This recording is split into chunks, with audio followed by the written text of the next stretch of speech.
신약성경 356면입니다. 짧은 본문이라 합독하고 함께 하나님 말씀 나누도록 하겠습니다. 함께 읽겠습니다. 그러므로 우리에게 큰 대제사장이 계시니 승천하시니 곧 하나님의 아들 예수시라. 우리가 믿는 도리를 굳게 잡을지어다. 우리에게 있는 대제사장은 우리의 연약함을 동정하지 못하실 리가 아니요 모든 일에 우리와 똑같이 시험을 받으신 이로되 죄는 없으시리다. 그러므로 우리는 긍휼하심을 받고 때를 따라 돕는 은혜를 얻기 위하여 은혜의 보좌 앞에 담대히 나아갈 것이니라. 아멘. 앞에 내용을 전체적으로 좀 정리한 다음에 오늘의 본문 나가도록 하겠습니다. 출애굽 백성의 실패를 타산지석 삼아 너희 기독교 유대인들도 다시 과거로 돌아가거나 아니면 목적 없이 광야에 머물지 말라고 강조한 히브리 저자는 이어 하나님이 창세전에 예비한 안식에 들어가기를 주저하지 말라고 재촉합니다. 서두르지 않으면서 그렇다고 또 느슨하게 내버려 두지 않는 이 긴장감을 가지고 기독교 유대인들을 설득해 나가고 있습니다. 그리고 이어서 주님이 준비하신 안식이 얼마나 좋은 것인지 소개한 다음에 불순종으로 이 안식에 들어가지 않으면 심판이 있다고 강력하게 이야기하고 있습니다. 오늘 읽은 14절부터 이 16절까지는 대제사장으로서의 예수를 소개합니다. 그런데 이 짧은 세 절이 중요한 이유는 앞에서 이어온 논지의 결론이자 그리고 앞으로 4장 14절부터 7장 28절까지 이어지는 새로운 이야기의 서론 역할을 동시에 감당하고 있습니다. 앞에서는 천사와 모세와 여호수아와의 비교를 통해 그 우월성을 비교했다면 이후에는 레위 제사장 아론과 동물 희생 제사의 비교를 통해 예수님의 사역을 살펴볼 것입니다. 그러므로 히브리서에서 가장 중요한 본문 중에 하나인 오늘의 본문을 이야기하고자 합니다.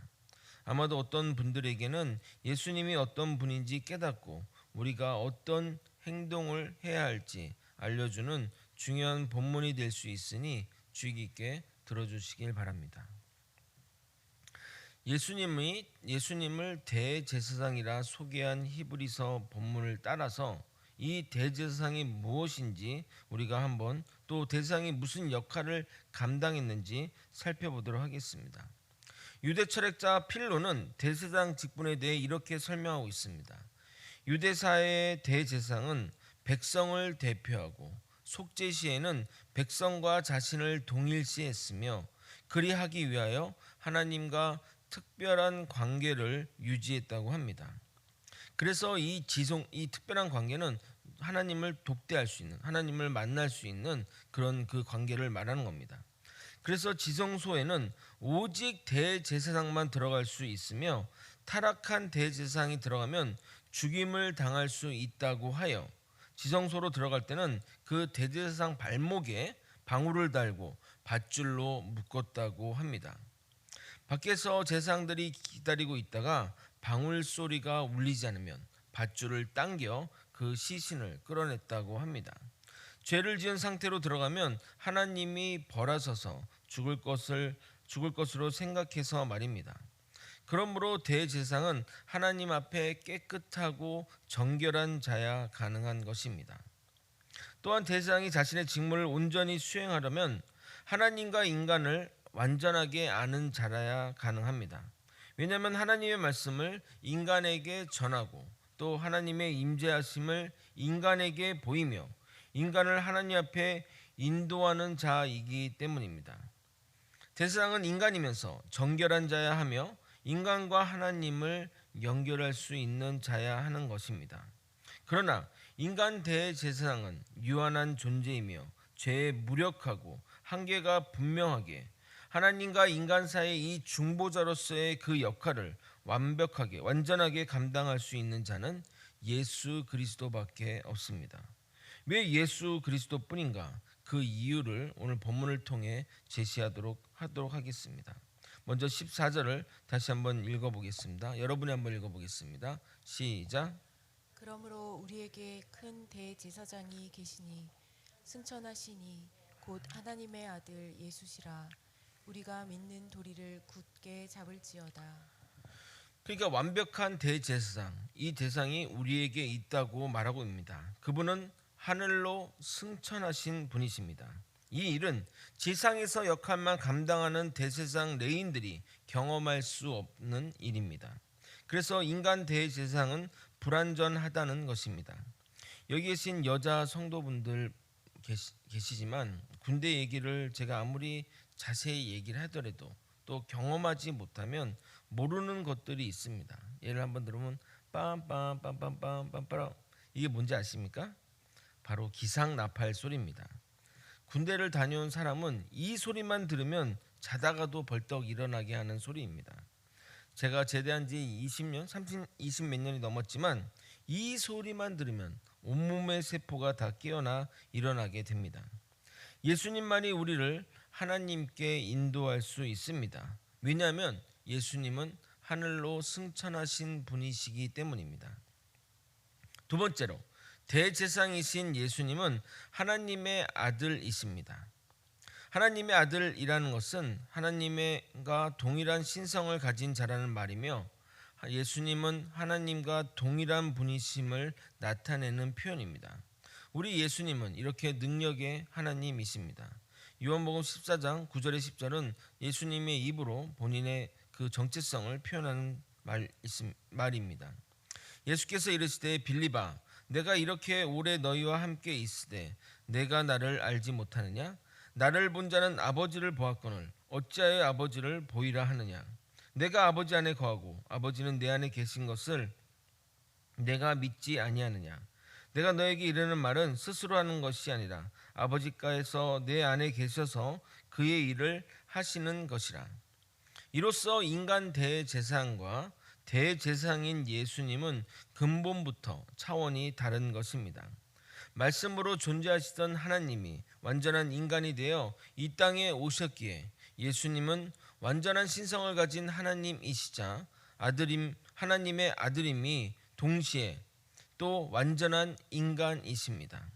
또한 예수님은 이 세상에 존재하는 모든 것을 지으신 분으로 그 어떤 피조물과도 비교할 수 없는 하나님이십니다. 그러기에 우리는 믿는 도리를 굳게 잡아야 합니다. 이 믿는 도리를 굳게 잡는다는 것은 뭐냐면 이 믿는 도리가 바로 신앙 고백을 말하는 겁니다. 우리가 하나님이 어떤 분이고 내가 하나님을 어떻게 믿는지 이 고백을 굳게 해야 한다는 것입니다. 이 신앙 고백은 내적으로 마음에 품어지는 동시에 외적으로 사람들 앞에 고백되는 신앙을 신앙 고백이라는 겁니다. 여러분이 그렇게 믿는 바를 그렇게 입술로 고백할 수 있어야 하는 것입니다. 그게 바로 신앙 고백입니다. 그렇게 믿지 않으면서 고백하는 것은 신앙 고백이 아니고, 또한 그렇게 믿을지라도 고백하지 않으면 그것 또한 신앙 고백이 되지 않는 겁니다. 내가 믿는 것과 내가 그것을 고백하는 것은 동일할 때 우리가 믿는 도리, 신앙 고백을 붙잡는 길인 것입니다. 예수님과 대제사장도 공통점이 있습니다. 예수님이 완전한 인간이듯이 대제사장도 완전한 인간입니다. 예수님이 배고프시면 시장하시고 오래 걸으시면 피곤하시고 슬프면 우시고 기쁘면 웃으시는 인간의 모든 감정과 육체의 연약함을 가지신 분이십니다. 대제사장도 마찬가지입니다. 그런 비슷한 공통점에도 불구하고 결정적인 차이가 있습니다. 15절을 같이 한번 읽어보도록 하겠습니다. 15절입니다. 우리에게 있는 대제사장은 우리의 연약함을 동정하지 못하실 리가 아니요 모든 일에 우리와 똑같이 시험을 받으신 이로되 죄는 없으시니라. 인간 모두는 죄인입니다. 의인은 없나니 하나도 없습니다. 대제사장도 죄인이고 저도 죄인이고 여러분도 죄인입니다. 이 사실은 세상 끝날까지 변함이 없습니다. 예수님도 인간이시기에 시험을 받으시지만 시험에 들지 않으시기에 죄가 없으십니다. 이것이 결정적인 차이이며 우리의 죄를 대속할 근거가 되는 겁니다. 그런데 여기서 우리의 연약함을 동정하지 못하실 분이 아니라고 하는데 이 동정이 무슨 의미일까요? 개역 한글에는 이 동정이란 단어 대신 체휼이라는 좀 어려운 단어를 사용했으나 저는 그 단어가 내용이 더 선명한데 동정이라는 표현을 쓴 게 조금 불만족스럽습니다. 왜냐하면 이 하나님에 대한 표현은 단어 하나도 굉장히 저는 중요하다고 생각합니다. 그냥 이렇게 단어 하나를 쓸 때도 정말 신중해야죠. 하나님이신데. 근데 이제 동정은 마치 위에서 아래로 베푸는 느낌이라. 그러니까 우리가 저 사람 참 동정한다 표현하시지 않습니까? 좀 그래서 별로이다라는 생각을 합니다. 그래서 이 체휼이란 단어가 뜻이 뭐냐면 함께 또는 같은 고난을 경험하고 당한다라는 의미입니다. 같은 위치에서. 물론 하나님은 위이시죠. 하나님 위에 계신 분이지만 이 인간에 대한 입장에서는 같은 위치에서 고난을 겪으시고 또 하신다는 뜻입니다. 예수님은 그러신 분이십니다. 우리의 연약함을 같이 경험하신 분입니다. 이 동정이란 뭔가 뭐 체험 같은 느낌이잖아요. 그냥 우리 뭐 군인은 아닌데 군인 체험을 한다고 하는 거는 그냥 체험인 거죠. 진짜 그게 아닌 거잖아요. 그래서 우리와 같은 위치에서 같이 경험하신 분입니다. 그러기에 그분의 위로가 우리에게 위로가 되는 것이며 그분이 우리의 기도를 들으신다는 것이 감동이 되는 겁니다. 예수님은 모든 일에 우리와 똑같이 시험을 받으신 분입니다. 그러나 그분은 시험을 이기셨기에 죄가 없으신 분입니다. 그러기에 그분이 우리를 희망의 길로, 의의 길로 인도할 수 있는 겁니다. 같이 죄에 무너졌다면 누가 누구를 돕겠습니까? 우리와 같은 시험을 당하시고 죄에서 이기신 분이 예수님이기에 우리는 우리의 죄와 허물을 털어놓을 수 있는 것이고 우리의 힘듦과 고난도 주님 앞에 털어놓을 수 있는 겁니다. 그래서 어느 누구에게도 심지어 자신의 아내와 남편에게도 말할 수 없는 죄악과 타락을 주님에게만 고백할 수 있는 것입니다. 16절을 함께 읽겠습니다. 시작. 그러므로 우리는 긍휼하심을 받고 때를 따라 돕는 은혜를 얻기 위하여 은혜의 보좌 앞에 담대히 나아갈 것이니라. 성경에서 접속사 그러므로라고 할 때는 이 결론에 쓰는 접속사입니다.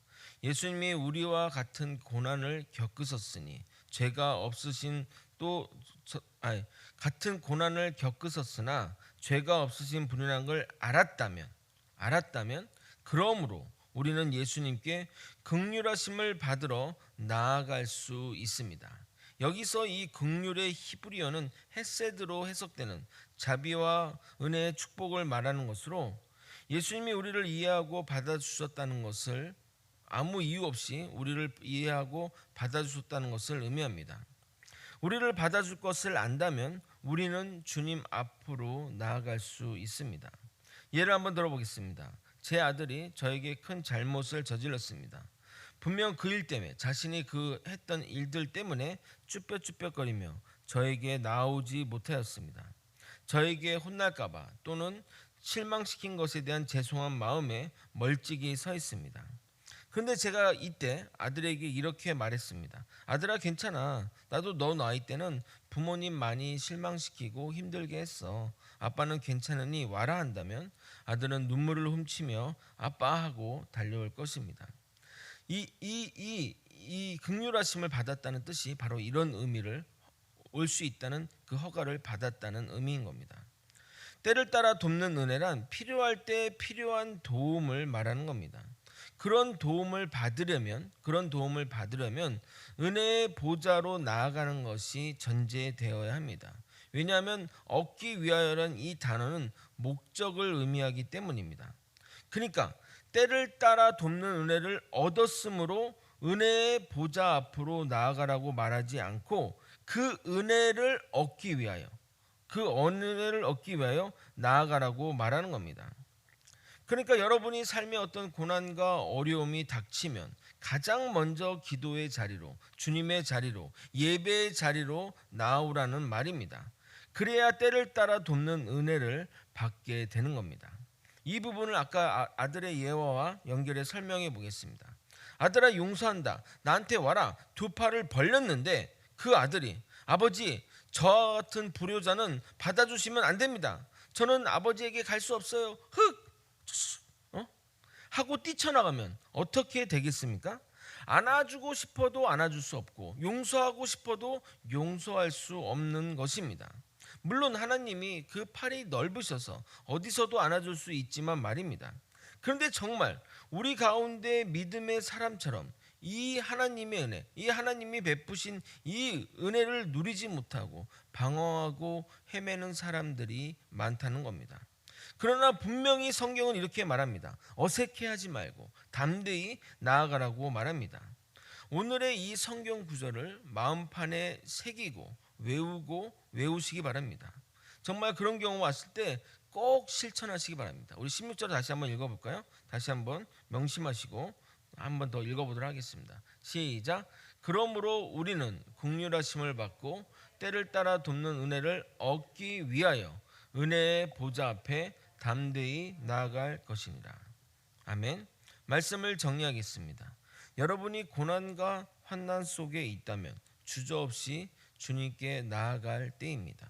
우리 주님은 우리와 같은 인간이시기에 우리를 너무도 잘 아시고 죄가 없으시기에 하나님께 나아가 우리를 대신해서 중보할 수 있으시며 승천하신 하나님의 아들이시기에 우리의 문제를 해결해 줄 수 있는 유일하신 분이십니다.